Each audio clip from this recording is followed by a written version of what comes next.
Kita tahu Brook itu karakter yang penuh komedi.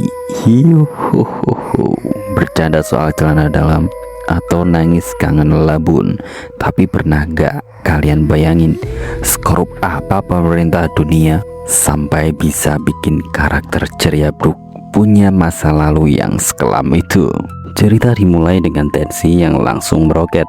Raja Ruven yang udah babak belur berdiri di depan Brook. Ia pun mendeklarasikan perang terbuka melawan pemerintah dunia. Nah, di sini ada momen yang bikin merinding banget. Kalian lihat, ingat kan momen di Enies Lobby waktu Luffy nyuruh Sogeking bakar bendera pemerintah dunia? Di Esperia, momen epik itu udah terjadi 80 tahun lalu.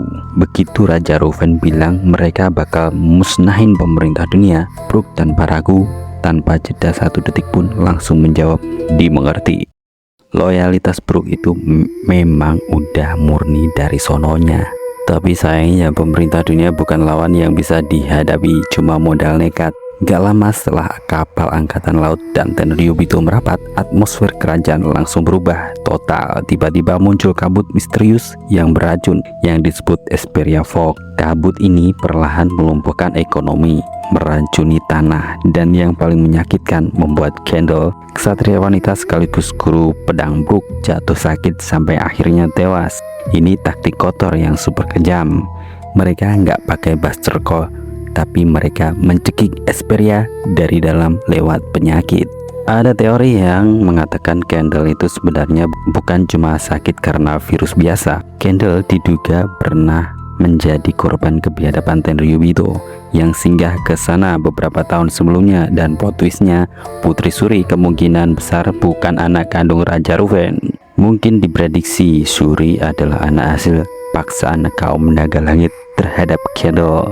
Raja Ruven karena saking cintanya sama Candle dan saking setianya sama kerajaannya memilih untuk menikahi Candle demi menyembunyikan aib besar ini, sekaligus melindungi identitas Shuri dari incaran pemerintah dunia. Akan tetapi tragedi pecah di tanah Esperia. Di depan mata kepala Brook sendiri, Raja Ruven dieksekusi dengan sangat kejam. Kerajaan Esperia hancur total, menyisakan puing-puing dan darah.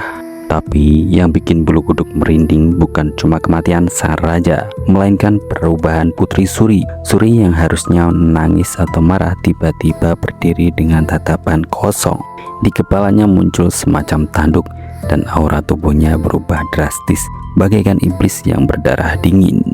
Besar kemungkinan Shuri kena efek dari Domi Reverseri, sebuah metode manipulasi pikiran atau kutukan absolut yang belakangan ini sering banget diteorikan punya hubungan sama Imu sama atau Gorose. Teknik ini digunakan buat menghapus jejak sejarah dengan cara memaksa orang dalam untuk membantai kaumnya sendiri. Shuri dijadikan senjata buat menghabisi sisa-sisa rakyat Esperia sendiri. Nggak heran kalau Brook nggak pernah cerita soal ini ke Luffy. Kemungkinan besar keingatan Brook sengaja dikunci atau luka emosionalnya terlalu dalam sampai dia memilih buat ngubur sejarah ini bersama tubuh dagingnya yang udah lama membusuk. Nah, gimana menurut kalian? Apakah Putri Shuri memang beneran dikendaliin Imu sama atau dia emang punya genetik monster dari Tenryubito? Tulis komentar kalian di kolom komentar.